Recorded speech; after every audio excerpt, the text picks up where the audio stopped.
The manufacturers behind the best of the 808 Keyring cameras have been kind enough to send me over their latest model. But first we'll look at some of the previous ones that they've come out with. The first one that I reviewed is this one here. I called it the DVK808 at the time of my video review, but it's more commonly referred to now as the 808 number 3 camera. It records at 740 by 480 resolution. The middle one here is the first HD one they came out with. It records at 720p 30 frames a second in H.264. And it's more commonly referred to as the 808 number 11 camera, and it's an excellent little camera. But now the latest model that's come out is the number 16 camera, and this is an incremental update to the number 11 camera. It adds a few extra features, and it also corrects a few of the faults or issues that people were having with that particular model. It's a little bit like how Apple have updated the iPhone 4 to the 4S. Now, if you're wondering where all these numbers are coming from, they're from Chuck Law. He's been kind enough to catalogue each model of the 808 camera and give each one a different number. And the reason for that is that there's people like these who are asking me questions on YouTube, such as have I tried the 828 camera or the 909 camera or whatever. Don't worry about any of those other numbers, they're not from the same manufacturers. There's only 3 cameras that have come from the people that have made these ones, and that's the number 3, the number 11, the number 16 camera, and those are the ones you really want to pick. However, there was one other camera that they brought out, and that was the Jumbo 808, which was effectively the number 11 camera in a larger case with a bigger battery, and that was my previous favourite one. Now, some of the more common questions I get asked about these cameras are, how much do they cost and where do you buy them from? Or as this one says, how much is tea? Which I think means how much is it? Well, I can answer all those questions, even that last one, and say you've got to go on eBay. That's the only place you'll find these cameras. That's where the manufacturers and retailers of the camera, who are the same people, sell them. And they only sell them there. They don't sell them through any intermediaries, although they do have some subsidiary stores. But look for the seller called Elitop Online 365.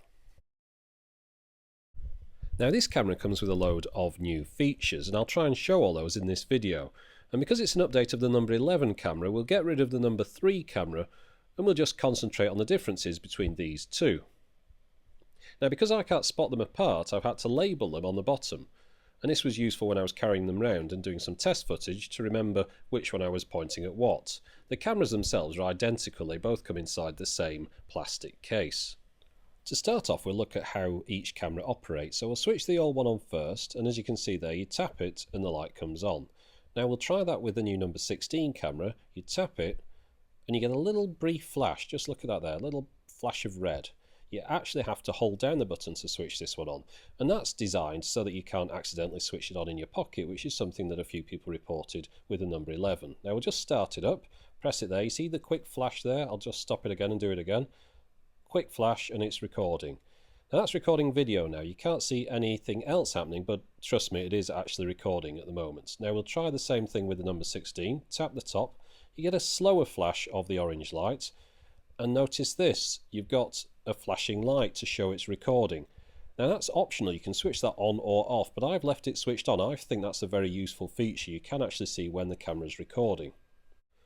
One new feature is the ability to take a photo during a video. If you tap the power button, that takes a still photo and keeps the video recording. And every time you do that, it takes another still photo. And that's something the old camera couldn't do. Now we'll just stop this camera recording by pressing the shutter button there, and that's in standby now, and we'll do the same with the older model. So they're both in standby, and we'll move them across into the photo mode. So this one, you tap that button, that's photo mode now. There's no way really of telling from looking at it, but it is. Now if we tap the new one, a red light comes on to show that you're in photo mode, so that's a lot more obvious than the old one. Now we'll take a photo with this one, so if you tap the shutter button here, that took a photo. Now that wasn't very obvious. If you tap the old one, that's more obvious. You get a nice flash there to show that the photo's been took. But if you have a look at this, you can see, if you just look carefully, there's a slight orange flash to the left of the red one. I'll tap it again. You might just be able to spot it from an angle. There you go. So that's what a photo looks like on this one, which isn't very obvious. I think that's a bit of a problem, to be honest, and it's very hard to see outside. I could hardly see it inside. So the old one's a little bit better in that regard. It's more obvious when you've took a photo, as you can see here. It's also quicker. Look, I'm taking 5 photos now, one after the other, and it seems very quick. If you do that on the new one, there's 1, 2, 3, See, look, it's quite a bit slower. You've got to wait for those lights to stop flashing before you can take another photo. So the old one is quicker at taking photos. Now the photos on the new camera are taken at 1280 by 960 resolution, whereas on the old camera they were upscaled, which created larger files but no better quality. So that's a lot more genuine. Now let's turn both these cameras off. To turn off the new one, you hold down the power button and you wait a second, then you get a red flash, or 3 red flashes, and it turns off. The old one, you just hold it down until it powers off like that. I should point out that the number 16 camera I'm using in this video review is a pre-production model with early firmware, so it's quite possible that any suggestions or improvements that I come across during the course of this video can be rolled out in future firmware updates. Now, one thing I want to talk about is charging. The old number 11 camera used 2 different USB leads. It used one for charging and one for data transfer, and that's because it used a weird USB port. The new number 16 is standard in every respect, uses just the one USB lead.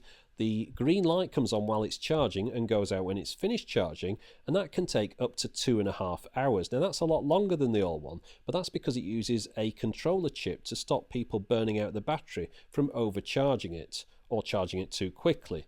Now when it is charged, you'll get about 40 to 45 minutes out of the battery, which isn't an awful lot, but it's about standard for a device like this. Right, now I'm going to show you some test footage from the camera and compare that against the old number 11 camera as well. One thing during this, I'm afraid it does jump around quite a bit, so you have to keep on your toes. The first thing I'm going to show you is the time and date stamp at the bottom left here. It's tiny, but it is very clear. It's about as small as you can make it while still being visible, and you can switch it off as well. Now pay attention to the colours on this scene, because we're going to flip over to the number 11 camera in a second, and here it is. Notice everything on the old number 11 is a lot more garish, and that's one of the improvements that they've made to the number 16 camera. It's got more realistic colours. This only lasts a couple of seconds. Here's the number 16 camera, and here's the number 11 camera. And then this scene, you can see people walking out of the sun towards the camera. This is the number 16, and look at these people on the left here. You can make them out. Now on the number 11, everyone's surrounded by a halo of light. It's a lot more blinding, really. Now look at the number 16 here. It copes very well. Look at the sky, it's a kind of realistic shade of blue. The number 11 makes everything more cartoonish, and also there's a bit of a flickering. You remember the flickering you used to get out of the number 11 camera when it adjusted between light and dark? You don't get that from the number 16 camera. Now, I just went around Manchester taking a few random shots on my lunch. It was a little bit difficult to get these lined up because the number 16 tended to point downwards. As you can see here, I'm showing the floor rather than what I really wanted to show, which was these buskers opposite, who are actually rather good. So let's have a listen to them.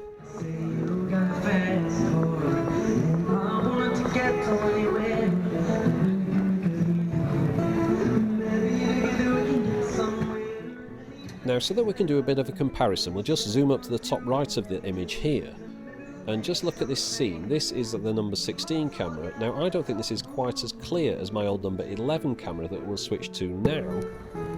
I think that's a little bit sharper, especially for things like the writing behind the chap that's singing. Now, if you've noticed any crackling on the recording, that has somehow been introduced during my editing process. It wasn't there on the original recording. And in fact, something that they've done is reduce the crackling that was present on the old number 11 camera during periods when the battery was low or the camera was near some sort of electrical interference. Now here's another example of me misframing something on the number 16 because it points downwards. Here's me with the number 11 camera pointing it in the right direction.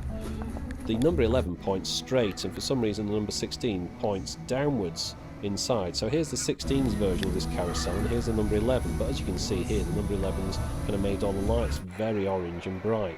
Now we're inside now. I don't think the number 16's coping quite as well inside as the number 11 did. For some reason this has all gone in kind of slow motion and blurry vision. If we flip over to the number 11 camera now, you'll see it seems a little bit sharper.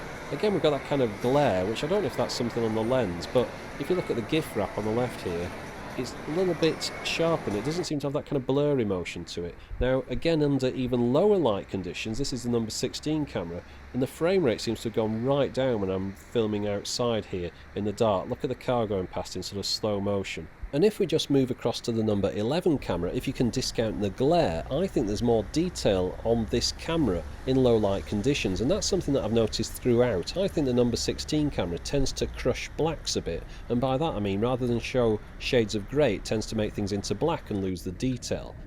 Now this 10-second clip is the only footage you'll see in this video of me driving a car with this camera, and this is me holding the camera between my teeth while I drive the car up the road, and this was shortly before I swallowed it and needed an emergency tracheotomy. That's a joke, by the way. Now let's have a look at the specifications again. If you notice in the middle where it's red there, it says suggest using a class 4 above card. Now there's a lot of confusion to do with SD cards. I get a lot of questions about what kind of card do I need, where do I get it from, what class do I need, and also what's the difference between classes. So I've made a nice little diagram to explain that. On the left hand side of the screen here you'll see that there's various different classes of cards that get faster as the class number increases. This camera recommends you use a class 6 or above card. On the right hand side of the screen you'll see there's various different sizes of cards. This camera can take any of these sizes in micro SD or micro SDHC, but I'd recommend getting a micro SDHC card of 8 GB or more. But don't just buy the cheapest memory that you can find on eBay. There's a very good chance that it's fake or at least unreliable. Go and get a decent make that you recognise from somewhere that you trust. I do get quite a few comments from people that are reporting jerky playback of the video from these cameras. Now that's not going to be a fault of the camera because the camera does record perfectly smooth 720p video at a steady 30 frames a second with no drop frames. Now if you're having jerky playback issues, it's going to be something to do with your PC. So first off, try playing back the video in VLC. That should play anything. But if you're still having problems, if you're using a PC, install the K-Lite codec pack, or if you're using a Mac, install the Perion codec pack. I'm not sure anyone really uses these cameras to take photos with, but just in case, here's an example from the number 16 camera, and here's a similar image from the number 11 camera, which you'll notice is a lot more garish and the colours are artificially bright. I had trouble taking photos with the number 16 camera. I tended to take a lot of blurry images because I think the shutter must be rather slow, so I wouldn't really recommend taking photos with this camera. It's not very good at it, to be honest. Now one thing that people are a little bit obsessed with these mini cameras is using them as webcams for some reason. Now one of the issues with the old camera was it was a little bit hard to get it into webcam mode, but this one's an awful lot simpler. What they've done is they've made it so that as soon as you take out the memory card and then plug it into the USB and switch it on just as normal, it goes into webcam mode. The old one you had to press a weird combination of buttons to get it to go into a webcam mode. This is an awful lot easier, as you can see here, and it works fine with my Mac. It's also got sound input on it on this one when it's used as a webcam, which the other one didn't do. So that's a nice feature if you really want to use it. Now believe it or not, I've even been asked how do you get the videos off one of these cameras? That question reminded me a little bit of Zoolander, but I'm going to demonstrate it to you now. Attach it to your computer using the USB lead and switch it on. In a few seconds a drive will appear. In this case it's on my desktop because I'm using a Mac, but on a PC it would be under my computer.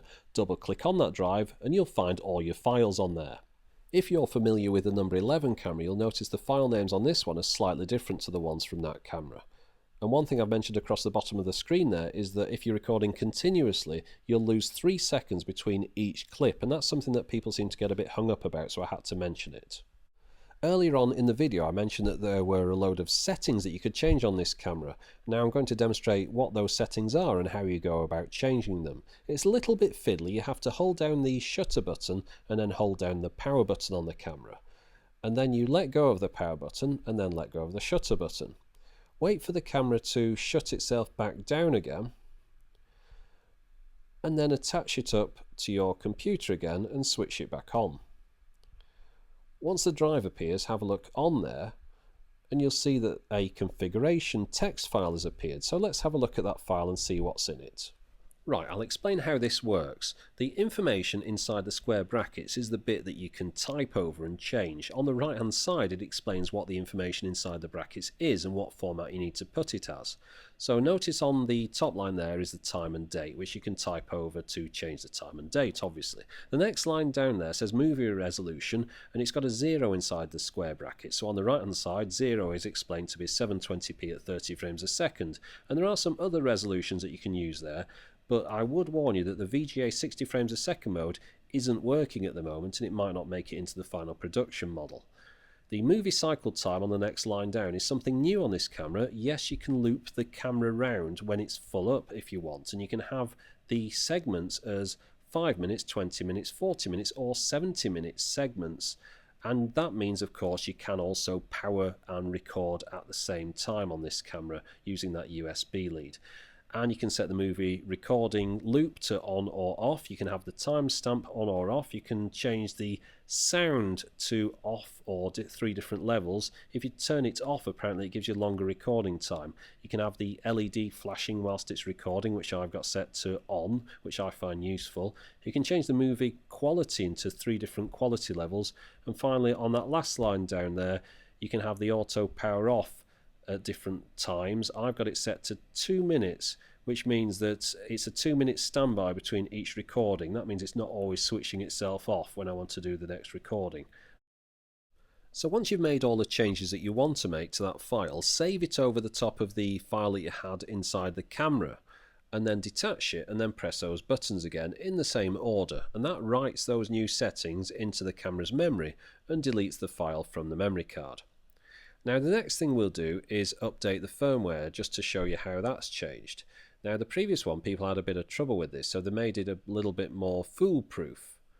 What you have to do, you're better off doing this with a memory card reader. Take out the memory card out of the camera and put it into your memory card reader. Now you can get a memory card reader for about £1, so there's no excuse for not having one. Right, you've got a new firmware file here. You drag it onto the memory card and then take that out of your computer, put the memory card inside the camera, of course. Everything here is pretty normal as before. There's nothing changed in this process from the previous model, but this is the bit that's slightly different. You switch it on and the LED light flashes manically like this to show you that it's in the process of writing the firmware, and that means don't press anything. When the light goes out, it means it's finished. So that's pretty easy to spot. You then eject the card, put it back inside your computer, and of course delete that firmware update file from the memory card, and you're all off and running again. Now one rather too common fault in the previous number 11 model was that people seemed to destroy the batteries inside them. The manufacturers are aware of this, and therefore they've made the new battery user replaceable. It's got a plug on the end. The old one had to be unsoldered. I'm going to demonstrate how you replace the battery. You just take those screws out in the end of the case. The battery's resting on the top here. It's stuck to the back of the memory card reader, and you just peel it off, and then you have to unplug that little white plug on the end of those 2 leads there carefully and swap it over with the plug on the new battery, and it's as simple as that. So that's just a quick 2-minute job now, but it's perhaps a 2-minute job that you won't even need to have to do because of that new battery management chip I mentioned before, which does make the battery charging rather slow at up to 2.5 hours, but it means that you shouldn't be able to damage your battery anymore. Now while we've got this open, we'll have a look at the circuit board. It's a completely new design of circuit board from the ground up.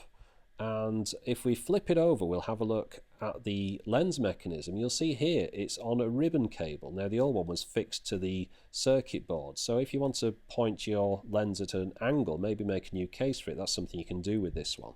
Now one thing that people want to do is adjust the focus on this one. Now the old one had a blob of glue on it. Mine does, but whether that stays true for the production model I don't really know. You'll have to find out for yourself. Now the reason that I tried adjusting the focus on mine was because of those things that I said earlier on about my number 11 camera looking a little bit sharper than my number 16 camera to me. Now the way that you adjust the focus on one of these is attach it up as a webcam, and whilst looking at the webcam on your computer screen, twist the focus dial on the front of the tiny lens there and see if you can make any improvements. And as you can see here, I haven't made an improvement. If you look at the chaps on the right, they're all out of focus, whereas the tree on the left is in focus. So I'm going to have to take mine back apart and give it another go. Now I think I've covered most of the more common questions that tend to get asked about these cameras. There is one question that does keep getting asked over and over again, and unfortunately no, I'm not James May from Top Gear. Do you really think he'd be sat around on Christmas Day morning doing a voiceover about a small camera from Hong Kong? I hope he wouldn't be. There is one other question. Is this a product for perverts? Now that's not a particularly weird question, because why would anyone make a camera in a remote control key fob like this? It would be much better if they used a different case at last.